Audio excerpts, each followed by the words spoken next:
The haunted season had arrived in the neighborhood.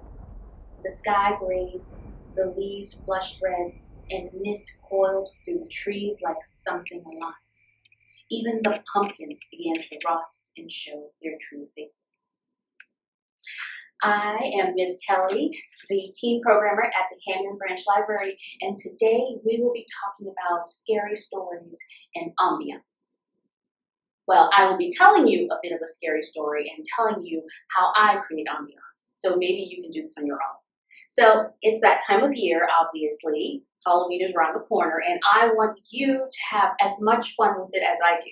And since you probably won't have a chance to go out and go trick-or-treating or have costume parties like we used to for obvious reasons, I want to give you a way to amuse your friends and family and maybe scare them a little. So that was just a few lines out of this book called Scary Stories for Young Foxes by Christian McKay Heidecker.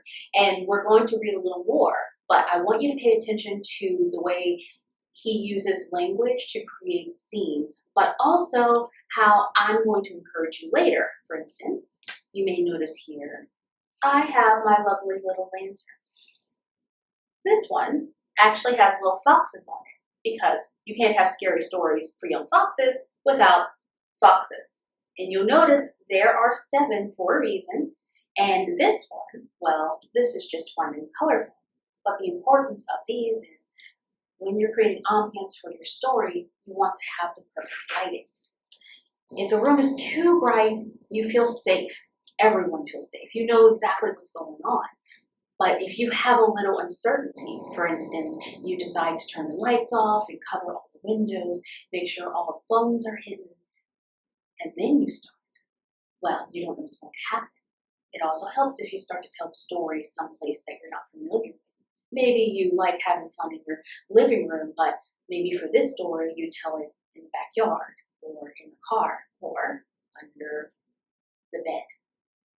If you can get under there. That's why I like to tell my stories.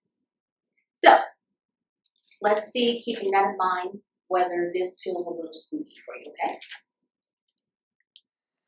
On those chilled autumn nights, it was best for fox kids to remain near their den on the edge of the wood.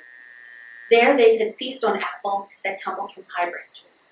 They could hunt for smoky acorns and crunchy stick bugs and juicy mice. And when dusk turned to starlight, the kids could return to their den, tuck under their mother's fur, and be soothed by her heart. Tell us a story, the alpha kid said, one misty night. Make it scary, the fourth said, yipping and hopping. Please stop biting my face, children, the mother said. The kids behaved themselves while she soothed the bed for their night. Let's see, she said. How about rattlebones? Mom, the beta said. Rattlebones? You told us that story when we were 2 weeks old, said the alpha. It's boring, said the fourth. Very well, the mother said, as she began ripping out the roots that had snuck through the den's walls. How about Willoughby Wallaby and the floating paw? Seriously, the fifth kid said. That story wouldn't raise the heckles on the field mice, said the fourth. It's kid stuff, said the third. Well, said the mother, those are the stories I know. 7 little foxes sighed. Sorry to be a disappointment, her mother said, lying down. She paused and looked at the kids with all seriousness. But you must promise that no matter what you do tonight, you will not go to Bog Cabin. The kids' ears perked. What's Bog Cabin? That's where the old storyteller lives, their mom said. And if you go there, you'll hear a story so frightening that it will put white in your tail. The kids stared at their thin, dusty brown tails with wide eyes. Wait a second, the fourth said. You heard the story? Only part. And I wouldn't repeat what I heard for 1,000 mice. The kids gave one another meaningful looks. They didn't want some toothless story with like Willoughby Wallaby, which could be forgotten with a shiver and some milk and a liquid cheek. They wanted a story that would prove their bravery and change them forever. 7 kids snuck into the night, over the log, around the stone, around the creek, and through the grass, deep into Hammond Branch. There, they found a storyteller. And when they approached, she told them all stories have 2 sides, like the bright and dark of the moon. If you're brave enough to listen and wise enough to stay to the end, the stories can shine a light on the good and the bad. They can guide your muzzles. They can help you survive. 7 little foxes sat and listened.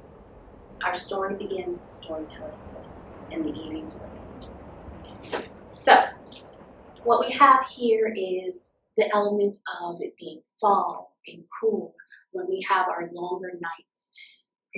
It's dark.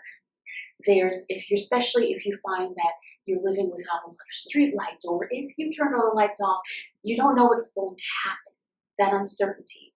And obviously, we have a situation where they are unfamiliar with their settings because their mother just told them, don't go to Bog Cavern, a place they have never been. And there they are in Bog Cavern. So you can guarantee that the stories will at least spook them a little. Well, I hope you take this to heart and check out this book. There are wonderful stories here, and they are not for the faint of heart. I also hope you stop by our branches and pick up your own kits to make a lantern of your own. You can make this one or the fox lantern, and it also includes a light, so you can give the perfect ambiance to your stories. Now, before I go, I wanted to say this is not the only lantern we'll be making. We actually will be making a pumpkin one for a pumpkin carving for those of us who joined our book buzz.